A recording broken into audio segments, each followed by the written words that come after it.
আমার প্রিয় কুষ্টিয়ার ভাইরা, মিরপুরের ভাইরা, কেমন আছেন আপনারা সবাই? আলহামদুলিল্লাহ, আল্লাহ তাআলার শুকরিয়া যে আল্লাহ তাআলা আমাকে অনেক ভালো রেখেছেন। আল্লাহর শুকরিয়া। আজকে ঠান্ডা অনেক বেশি, কম্পারেটিভলি অন্য দিনের তুলনায় আজকে অনেক বেশি ঠান্ডা। এজন্য আমাদের অনেকে বসে থাকতে কষ্ট হয়েছে এবং হচ্ছে। তবে আমি আশা রাখছি যে ঠান্ডা যতই বেশি হোক না কেন, যতই কাঁপুনি ঠান্ডা হোক না কেন, মুসলমানদের কাছে ঠান্ডার চাইতে কনের ভালোবাসার দাম বেশি। যুবক ভাইরা, ঠিক আছে কথাটা আমার? যত ঠান্ডাই হোক না কেন, আজ যে আয়াত তেলাওয়াত করেছি, যতক্ষণ পর্যন্ত তাফসীর শেষ না হবে, দোয়া না হবে, আমরা কেউ উঠে যাব না। রাজি আছেন তো ইনশাআল্লাহ? আমি সবাইকে বলবো যে যে যেখানে বসে আছেন একবার ডানে বামে নিজেরাই একে অপরকে ঘুরে ঘুরে দেখেন, পুরো মাঠটা সবাই দেখেন, একবার সবাই দেখেন। আচ্ছা, এবার আমার দিকে, পেছনে কিছু নাই, সোনামণি এদিকে তাকাও, এদিকে। আপনারা যা দেখলেন এবং আমি যা দেখতে পাচ্ছি, যদি আমার অবজারভেশন ভুল না হয়, তবে আমার মন বলছে যে আজকে এই কুষ্টিয়ার মিরপুরের এই মাহফিলে যত মানুষ অডিয়েন্স হিসেবে এসেছে, আমার বিশ্বাস যত দর্শক এসেছে, যত শ্রোতা এসেছে, তার 90% বেশি কলিজার টুকরা যুবক ভাইরা আজকের মাহফিলে এসেছে। আমি কি কথা ভুল বলেছি না ঠিক বলেছি? আপনার নিজেরাই একবার একে অপরের দিকে তাকায় দেখেন। আমরা শুরুতেই দোয়া করে দেই, আল্লাহ তাআলা প্রত্যেকটা কলিজার টুকরা যুবক ভাইদেরকে ইসলামের সৈনিক ওমরে ফারুক রাদিয়াল্লাহু তাআলা আনহুর মতো কবুল এবং মঞ্জুর করুন। পড়েন সবাই আমিন। আসুন আপনাদের সাথে ভূমিকায় আগে কিছু কথা বলে নেই, তারপরে আমি আমার মূল তাফসীরে ফিরে যাব। প্রিয় ভাইরা আমার, কুষ্টিয়ার ভাইরা, কুষ্টিয়ার সঙ্গে আমার একটা আন্তরিকতা আছে, ভালোবাসা আছে আগের থেকে। এর কারণ হচ্ছে কুষ্টিয়া, চুয়াডাঙ্গা, ঝিনাইদহ, তারপরে এই যে জেলাগুলো আছে, যশোর সহ, এগুলো তো সব খুলনার মধ্যে পড়ে, তাই না? আমার কথা কি ভুল হচ্ছে না? ঠিক আছে বলেন সবাই। খুলনার মধ্যে পড়ে। আর আপনারা অনেকে জানেন, অনেকে জানেন না, I was born in Khulna, আমার জন্ম কিন্তু খুলনায়। তো কুষ্টিয়ার বিভাগ যদি হয় খুলনা, আর আমি যদি খুলনায় জন্মগ্রহণ করা একজন ছেলে হই, তো আমি শুধু খুলনার ছেলে না, আমি কুষ্টিয়ারও ছেলে। যুবক ভাইরা, তো ভালোবাসা মোহাব্বত তো থাকবেই আপনাদের সাথে আমার। তো ভূমিকায় যে কথাগুলো বলবো, এই কথাগুলো আশা রাখবো আপনারা অস্থির না হয়ে স্থির হয়ে শুনবেন। কারণ এই কথাগুলো না বুঝলে আপনি এই দেশের প্রেক্ষাপট বুঝে আসবে না আপনার, এবং দেশের প্রেক্ষাপট না বোঝাতে পারলে আমার আলোচনার মাঝে যে আমি যেটা আনতে চাই, এটা আমি মূলত ফুটিয়ে তুলতে আমার দ্বারা এটা পসিবল হবে না। তো আশা রাখছি দুই কানটুপিওয়ালা জায়গায় ঠ্যাং ভেঙে রেখে দিব একেবারে। কত বড় সাহস দেখেন! কেবল ভূমিকার কথা শুরু উঠতেছে, খবরদার এখান থেকে উঠে যাওয়া যাবে না যুবক ভাইরা, ঠিক কিনা বলো? এই যে আমার হাতে একটা কিতাব আছে, কিতাবটার নাম কি? এবার আওয়াজটা পেয়েছি, এটার নাম কি? আচ্ছা, আমি প্রশ্ন করছি, এটা আমার শেষ কথা। এই কোরআন দিয়ে দেশটা চলুক, আল্লাহর জমিনে আল্লাহর রাজ কায়েম হোক, এটা আমরা সবাই চাই কি চাই না? আবার কোন সবাই চাই কি চাই না? আল্লাহর জমিনে আল্লাহর রাজ কায়েম হলে কি হবে? আল্লাহর জমিনে আল্লাহর কোরআন দিয়ে রাজ কায়েম করলে এই জমিনে ইনসাফ কায়েম করা সম্ভব হবে।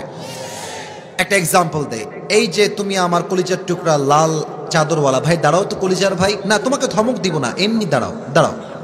তুমি বাসটা টপকে একটু সামনে আসো, 30 সেকেন্ডের জন্য আসো, তোমাকে ধমক দিব না, একদম ধমক দিব না। আচ্ছা ওখানেই দাঁড়াও, ওখানেই দাঁড়াও, ওভাবেই দাঁড়াও। তোমার নাম কি ভাইজান? সোহেল রানা। সোহেল, তাই তো? আচ্ছা সোহেল, এতটুকু এনাফ। ওকে দেখা যায়? আরে ভাই বলেন, দেখা যায়? আমার প্রিয় সোহেল ভাইকে আমি দাঁড় করিয়েছি কোরআনের আইনকে বোঝাবার জন্য, একটা এক্সাম্পল দেব, এরপর তাফসীর শুরু হবে।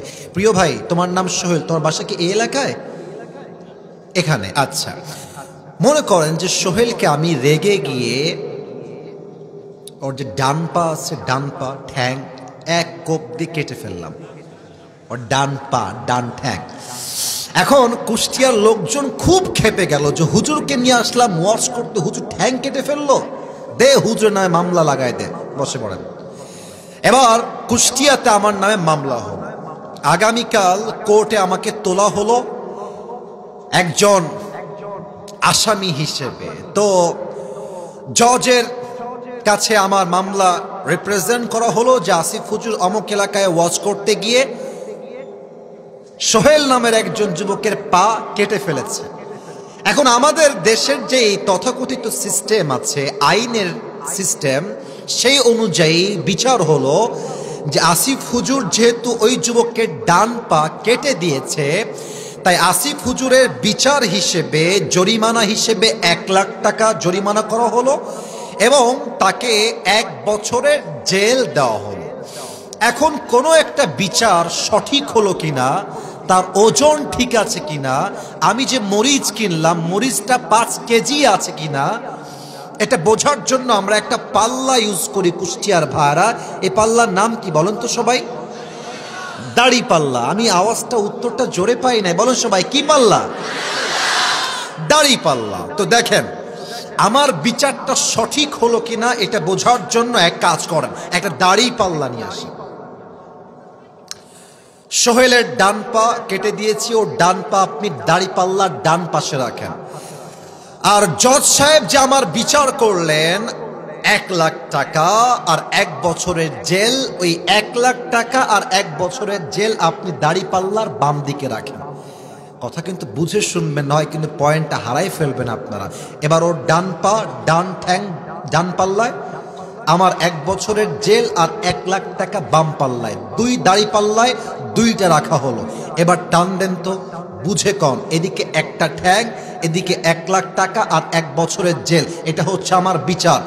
আপনি যতই টানেন 2টা কি কখনো সমান সমান হবে? আচ্ছা আপনি এক কাজ করেন, আপনি আমার এটাকে আরো বাড়ান, 2 লাখ করে দেন, 3 লাখ করে দেন, অথবা আপনি আমার বিচারের যে জেল এটাকে 1 বছর নয় 5 ইয়ার্স 5 বছর করে দেন, আবার 2টা ওজন দিয়ে টান দেন, সমান সমান হবে? কোরআন দিয়ে যদি রাজ কায়েম হয় তাহলে কি হবে? কোরআন বলছে কেউ তোমার চোখ তুললে তার চোখ তুমি তুলে ফেলো। চোখের বদলে চোখ, নাকের বদলে নাক, কানের বদলে কান, ঠোঁটের বদলে ঠোঁট, হাতের বদলে হাত, পায়ের বদলে পা, জানের বদলে জান তুমি ছিনিয়ে নাও। এবার বিচার যদি কোরআন দিয়ে হয় কি হবে? ওর ডান পা আমি কেটে ফেলেছি, আইন অনুযায়ী আপনারা আমার ডান পা কেটে ফেলেন এবং সোহেলের ডান পা আপনি দাড়ি পাল্লার ডান দিকে দেন আর আমার ডান পাকের দাড়ি পাল্লার বাম দিকে দেন। এবার দাড়ি পাল্লা ধরে টান দেন, দেখবেন 2টা সমান সমান হয়ে গেছে। কথা বোঝেন নাই? কথা ঠিক আছে কিনা বলেন? তাহলে আল্লাহর জমিনে আল্লাহর রাজ কায়েম করলে পুরো দেশে একটা ইনসাফ ভিত্তিক রাষ্ট্র কায়েম হয়ে যাবে, ঠিক কিনা বলে? অতএব আমি স্পষ্ট ভাষায় বলছি, আজকে কুষ্টিয়ার মাটিতে মুসলমানদের কলিজার দাবি, প্রাণের দাবি, আগামীতে এমন এক রাষ্ট্র কায়েম করতে হবে যেই রাষ্ট্র আল্লাহর কোরআন দিয়ে চলবে, সংবিধান হবে কোরআন।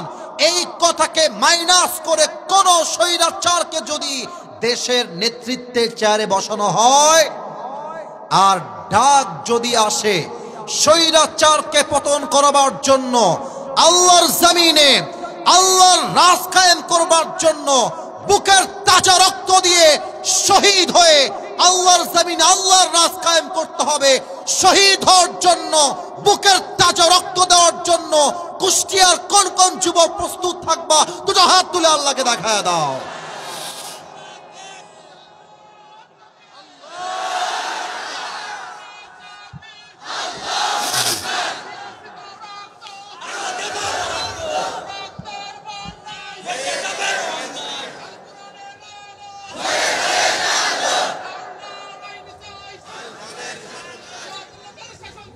মাশাআল্লাহ মাশাআল্লাহ। আল্লাহ